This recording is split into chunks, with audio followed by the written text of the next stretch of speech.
மக்கள் விரும்பும் Velavan stores, Usman road, T Nagar, Chennai மற்றும் தூத்துக்குடி.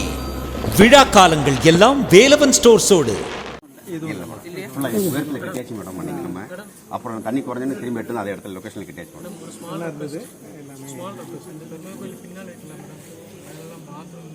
காதல் உழல எல்லாருக்கும் உழற மாதிரி சொல்லணும். பெருமாள் கோயில் பின்னால இருக்கலாம் மேடம், அதெல்லாம் கம்ப்ளீட்டா சுத்தம் பண்ணி அந்த பக்கத்துல அந்த சுவர் பக்கத்துல வந்து யாருமே வந்து கழிப்பறை யூஸ் பண்ற மாதிரி பண்ணணும் மேடம். பெருமாள் கும்பிடும்போது ரொம்ப அது மட்டும் நான் சொல்லணும்னு நான் சொல்றேன் மேடம். ரொம்ப சந்தோஷம் சொன்னீங்க. காதல வாங்கிட்டு இருக்காரு. ரொம்ப கஷ்டமா இருக்கு மேடம். அவர் பண்றாரோ இல்லையோ, நான் வேலி போட்டு கொடுக்குறேன். அவர் பண்றாரோ இல்லையோ, முதல்ல ஒரு தடவை எங்க ஃப்ளோ லீடர் நயனார் நாகேந்திரன் அவர்கள் வந்து பார்ப்பார். ஒரு 15-20 நாள், ஒரு மாசம் கழிச்சு. ஒருவேளை அவரும் வந்து பார்த்த முடியல, நான் வந்துடுறேன். நான் வந்தா மாத்திரம் நடக்குமா? நிப்பேன் அங்கேயே, கட்டுற வரைக்கும் போக மாட்டேன், என்ன வேலையா இருந்தாலும். சரியா? நான் பண்ணி கொடுத்துறேன். நீங்க பக்த ஜனத்துல ஒருத்தரா இல்ல அந்த கோவில் நிர்வாகியா?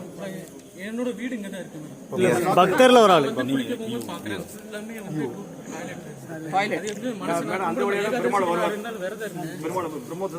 அதனால டாய்லெட்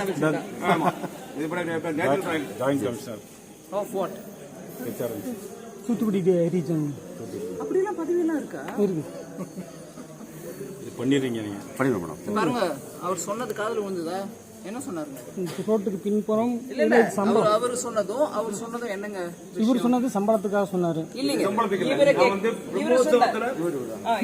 பிரம்மோத்சவத்துல பெருமாள் பின்னாடி வரும்போது அந்த இடத்துல வர்றதுக்கு கொஞ்சம் நம்மளே மிதிப்புமா? ஒரு நிமிஷம், அது புரியுதோ இல்ல? அவர் ரொம்ப நாகரிகமா சொல்றாரு. அவரு தம்பி சொல்றாரு எப்படி இருக்குன்னு. அதே இடம் தானே சொல்றாங்க. ரொம்ப முக்கியம். நீங்க அதை ரொம்ப நல்லா புரிஞ்சுட்டு முதல்ல சொல்றீங்க. ரெண்டும் ஒண்ணுதான். பெருமாள் ஊர்வலம் வரும்போது அது வழியா வராரு மேடம். அப்ப ப்ராப்பரா கார்டு போட்டு சேஃப்டி ஃபுல்லா அடைச்சிருவோம் மேடம்.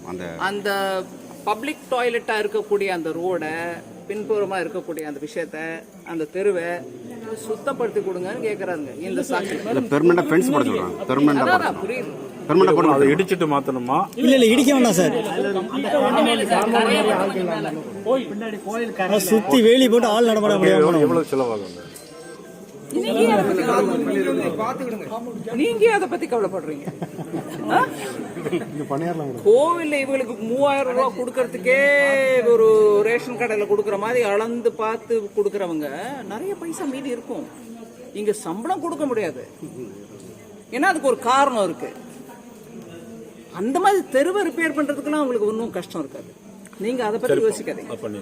நடந்துரும். இல்ல நீங்க என்ன, நீங்க கேட்கிற விதத்துல அவங்க சொல்லுவாங்க, இல்லைங்க பணம் நீங்களும் ரொம்ப பெருமையா CSR ஏற்பாடு பண்றேன். நோவே. Even I can able to give 30,000 rupees. இருப்பா தம்பி, நீ ஏன் உண்டியல்ல போடாத, எங்க கொடுக்கணுமோ கொடுத்துக்க. இவங்க கிட்ட இருக்கிற பணத்தை வச்சு அது சரியா கட்டிக்கோ. நான் ரொம்ப கிண்டலும் கேலியமா பேசுறேன், லைட்டா எடுத்துக்காதீங்க. உங்களை வேற எதுவும் கேட்கணும். பெருமாள் ஊர்வலம் வரக்கூடிய அந்த பாதையை சரி பண்ணி கொடுக்கான்னு அவங்களே கேட்குறாங்க. இவங்களும் அதே தான் சொல்றாங்க. அதே பாதை தான். நீங்களும் நல்லா புரிஞ்சுக்கிட்டீங்க. பாத்துக்கிறேன். ஃபாலோ பண்ணிக்கிறேன்.